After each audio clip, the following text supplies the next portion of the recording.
পরিবারের রক্তই তো হারাম।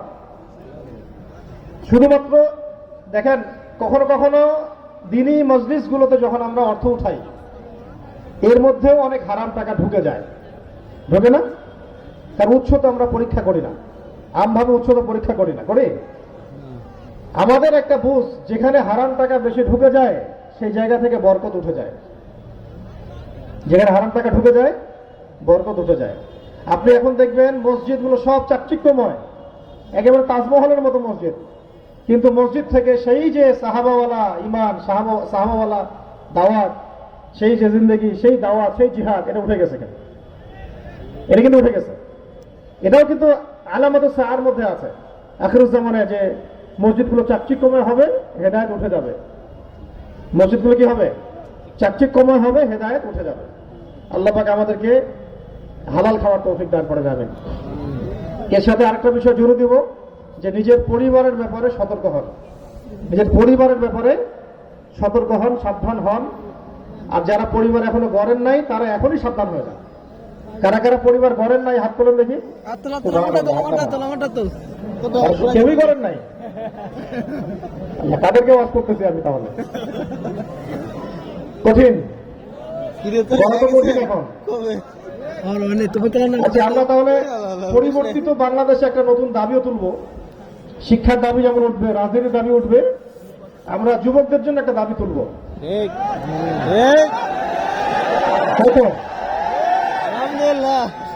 কি দাবি তুলব? কত বছর হলে ভালো হয়?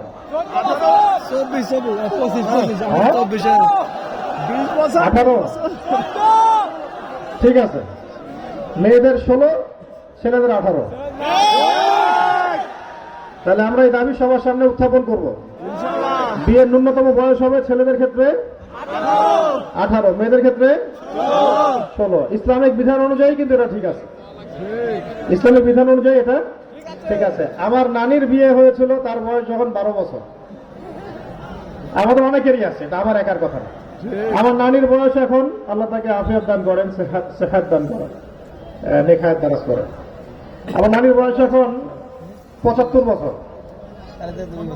75 বছর। বিয়ে হয়েছিল কত বছর বললাম? 12-13।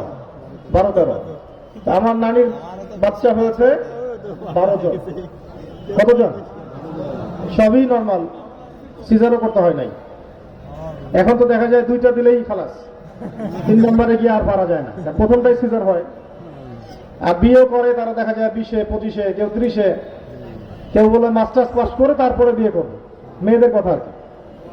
আর ছেলেদের তো এই পড়াশোনার 20 বছর, চাকরি খুঁজতে আরো 10 বছর, 30-35 শেষ হয়ে যায়, তারপরে ওদেরকে বিয়ে করতে হয়। তো এটা আসলে জুলুম। এটা কি? এটা জুলুম। এই সময়টুকুর মধ্যে ঈমান আমল হেফাজত করা, চরিত্র হেফাজত করা, এটা বড়ই কঠিন। এই জন্য আমরা এটা দাবি উত্থাপন করতে পারি যে আমাদের যুবকদের জন্য বিয়ের ন্যূনতম বয়স করে দেওয়া হোক 18 থেকে 20।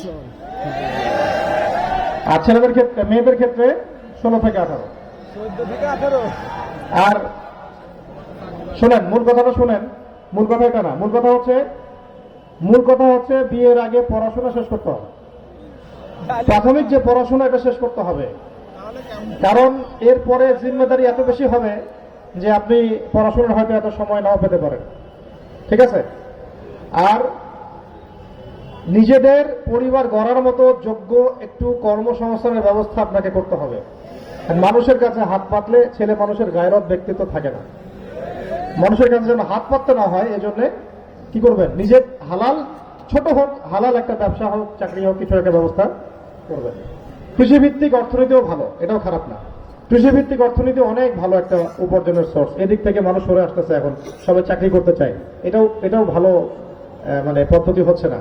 ব্যবসা ভালো, ব্যবসায় বরকত বেশি। কৃষিভিত্তিক অর্থনীতিও ভালো। সবাইকে চাকরি করতে হবে এটা জরুরি না। এখন মূল কথাটা শোনেন। মূল কথা হচ্ছে পরিবারের মধ্যে কোনো অবস্থাতেই অনইসলামিক কোন দর্শনকে ঠাঁই দেওয়া যাবে না। এই দেশের মালিক আমি না, কিন্তু আমার পরিবারের তো মালিক আমি। এই দেশে ইসলাম প্রতিষ্ঠা করার ক্ষমতা হয়তো এখন আমার নাই, ব্যক্তিগতভাবে, বা আমাদের নাই। আমাদের একক কোনো কর্তৃত্ব এখানে আছে নাই। কিন্তু আপনার পরিবারের উপর কর্তৃত্ব কার? কার কর্তৃত্ব? তাই যখন আপনি পরিবার গড়বেন তখন দিনদার ছেলে দেখে বিয়ে করবেন, আর যখন পরিবার গড়বেন দিনদার মেয়ে দেখে বিয়ে করবেন। এর বাইরে আপনি পরিবার করতে যাবেন না, পস্তাবেন, মারাত্মক রকমের পস্তাবেন। দ্বিতীয় কথা হচ্ছে, যখন আপনার সন্তান সন্ততি হবে, তা পরিবারের মধ্যে আপনার কর্তৃত্ব স্ট্যাবলিশ হয়ে যাবে, তখন আপনি পরিবারের মধ্যে নামাজকে সর্বোচ্চ গুরুত্ব দিবেন। নামাজ নাই, পরিবারের সদস্যের ভাত বন্ধ, নামাজ পড়ে না, খাওয়া দাওয়া বন্ধ। শুরু থেকে যদি ট্রেনিং দেওয়া হয় তাহলে নামাজ পড়বে না এমনটা হতেও পারে না, তারা পড়বে। শুরু থেকে বাচ্চা থেকে বুনিয়াদি ইসলামী শিক্ষা দিতে হবে, মেয়েদেরকে শুরু থেকে পর্দা করাতে হবে, পরিবারের মধ্যে তালিম থাকতে হবে। কি থাকবে? তালিম থাকবে, সাপ্তাহিক তালিম থাকবে, দার্স থাকবে। পরিবারের প্রত্যেক সদস্যকে দিনের জন্য কাজ করার ফিকির করতে হবে। একটা পরিবার গড়েন, আদর্শ পরিবার, হালাল খাবে, এখানে কোনো হারাম থাকবে না। পরিবারের মধ্যে হৃদ্যতা, ভালোবাসা, মহব্বত থাকবে। আত্মীয়তার সম্পর্ক বজায় রাখবেন, ছিন্ন করবেন না। আত্মীয়তার সম্পর্ক বজায় রাখবেন, ছিন্ন করবেন না। পিতামাতার খেদমত করবেন, তাদের থেকে দোয়া নেবেন। পিতামাতাই আপনার জান্নাত, আপনার জাহান্নামের মাধ্যম। অতএব এই জিনিসগুলো যদি শক্ত হয়, এর সাথে প্রতিবেশীর হকটাও ঠিকমতো আদায় করা হয়, তাহলে ব্যক্তি জীবনে ইসলাম, ইনসাফ, আমানত, আদালত এগুলো থাকবে। এগুলো যখন ঠিক থাকবে তখন আদাবুল মুআশারা ঠিক হয়ে গেল, তখন আপনার দ্বারা সমাজের মানুষ ভালো কিছু পাবে, তখন আস্তে আস্তে আপনি বড় পরিসরে কাজ করার যোগ্যতা অর্জন করবেন ইনশাআল্লাহ। তো এখন একটা আফসোসের কথা হচ্ছে, আমরা যারা দিনের কাজও করি অনেক সময় আমাদের পরিবার ঠিক নাই, পরিবারে হারাম, পরিবারে মানে বাবা হচ্ছেন আলেম, কোন কোন ক্ষেত্রে ছেলে হচ্ছে ইংলিশ মিডিয়ামে পড়ে। হ্যাঁ, এরকম অনেক পরিবার। আফসোস, আফসোস যে বাবা মুহাদ্দিস, ছেলে ধার কাছেই নাই মাদ্রাসা, এমন না হয়েছে না অনেক? আফসোসের বিষয়। পরিবার, বাবা চিল্লা দিয়ে বেড়াচ্ছেন, মেয়ে এদিকে পর্দাই করে না, স্ত্রী এদিকে বেপর্দায় বাজারঘাট করছে। এই যে বিষয়গুলো, এগুলো আমাদেরকে ইসলাহে নিয়ে আসতে হবে, কারণ দিন কায়েম করতে হলে এগুলো খুব জরুরি বিষয়। এগুলো যদি ঘাটতি থাকে আমাদের দ্বারা দিন কায়েম হবে না। আল্লাহ পাক আমাদেরকে বোঝার তৌফিক দান করে। এই পরিবার গঠনটা খুব গুরুত্ব দেন, আর রিজিক অর্জন করার পরেই হালাল ভাবে বিয়ে শাদী করেন, কোন রকমের হারাম সম্পর্কে যাবেন না। এখানে যদি দেখা যায় অনেক তাশকিল করার পরেও কোনো ফায়দা হচ্ছে না, তাহলে আপনি প্রাপ্তবয়স্ক হলে নিজের সিদ্ধান্ত নিজেই নেবেন ইনশাআল্লাহ, কোনো সমস্যা নেই। এর সাথে আমি একটা জিনিস অ্যাড করতে চাই, সেটা হলো সন্তান সন্ততিকে মানুষ করা। আমাদের অনেকের বয়স এখন, এই যে ভাইরা বসে আছেন, হয়তো 20 বছর, 25 বছর, 30 বছর হয়ে গেছে। অনেকেই হয়তো নতুন নতুন নামাজ শুরু করেছেন, আমার অনেকেই আছেন। অনেকে আছে যে দীর্ঘ সময় ইসলাম সম্পর্কে কিছু জানতোই না, এখন মাশাআল্লাহ পড়াশোনা করছে। এই যে আমাদের জীবন থেকে 20 বছর চলে গেল, নষ্ট হয়ে গেল, এখন বুকে হাত দিয়ে বলেন তো, আপনি নিজেও কি চান যে আপনার সন্তানের জীবন থেকে এভাবে 20 বছর চলে যাক? এই জন্যে যখন বাচ্চা হবে তখন থেকেই বাচ্চার ফিকির, আমি বাচ্চাকে কি বানাতে চাই, কিভাবে মানুষ করলে বাচ্চা এরকম আলেম হবে, এরকম দায়ী হবে, এমন মুহাদ্দিস হবে, এমন মানে বুজুর্গ হতে পারবে। এই ফয়সালা আমাকে শুরু থেকেই করতে হবে। 10 বছর 20 বছর পরে গিয়ে আপনি সিদ্ধান্ত নিলে ভুল করবেন। শুরুতেই সিদ্ধান্ত নিতে হবে, আমি আমার বাচ্চাকে একজন ভালো দায়ী বানাবো, আলেম বানাবো, বা আমি একজন বড় ডক্টর বানাবো, কিন্তু বেসিক পড়াশোনা করাবো ইসলামিক, তারপরে তাকে আমি অন্য জায়গায় নিয়ে যাবো। এই ফিকিরটা বাবা মাকে করতে হবে, কারণ সন্তান সন্ততি আল্লাহর দেওয়া আমাদের আমানত। এটা কি আমানত? এটা কিন্তু রিজিকের অংশ। রিজিক মানে শুধু চাল ডাল না, রিজিক মানে সন্তান স্ত্রী সবই। তো এই রিজিকটাকে, আল্লাহর দেওয়া রিজিককে যে তাজিম করবে, আল্লাহ পাক তাকে রিজিক বাড়ায় দিবেন। রিজিককে তাজিম করতে হয়, রিজিককে সম্মান করতে হয়। রিজিককে যে সম্মান করে না, এর মূল্যায়ন করে না, আমানত রক্ষা করে না, আল্লাহ তার রিজিক কমায় দেয়, নাউযুবিল্লাহ। আর রিজিককে যে ব্যক্তি তাজিম করে, সম্মান করে, ওর আমানত আদায় করার চেষ্টা করে, হক আদায় করার চেষ্টা করে, আল্লাহ তাকে রিজিক বাড়াই দিবেন ইনশাআল্লাহ। আমরা দোয়া করে আল্লাহ পাক আমাদের সবাইকে বেহিসাব রিজিক দান করেন, এবং সবাইকে আল্লাহ পাক পবিত্র সম্পর্ক করার তৌফিক দান করেন, সমস্ত হারাম সম্পর্ক ছেড়ে দেওয়ার তৌফিক দান করেন।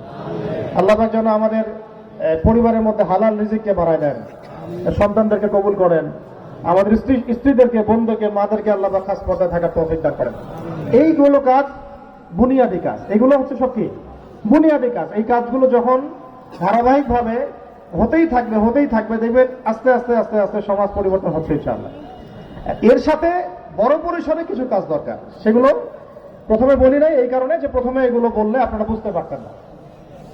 এই কাজগুলো একটু মনোযোগ ধরে রাখি, আমি বেশি লম্বা করব না, আপনাদেরকে শীতের রাতে বেশি কষ্ট দিব না। এই কাজগুলো যখন নিয়মিতভাবে হবে, এর সাথে আমাদের আরো বড় পরিসরে কিছু কাজ করতে হবে। এই কাজগুলো করতে গিয়ে তখন জান মাল সময় শ্রম দিয়ে দাওয়াত এবং জিহাদের কথা আসবে। কথা বুঝতে পারছেন? বুনিয়াদী কাজগুলো কি মনে আছে? একটু বলেন দেখি আমার সাথে কি কি বললাম, মনে আছে কিনা? সবার আগে কি না, সবার আগে মুসলিম যে হয়েছে তার হক আদায় করার নিয়াত করা। আল্লাহ যে আমাকে মুসলিম বানিয়েছেন, আমার এই জীবন আল্লাহর জন্য কুরবান হবে, এই হকটা আদায় করার চেষ্টা কর।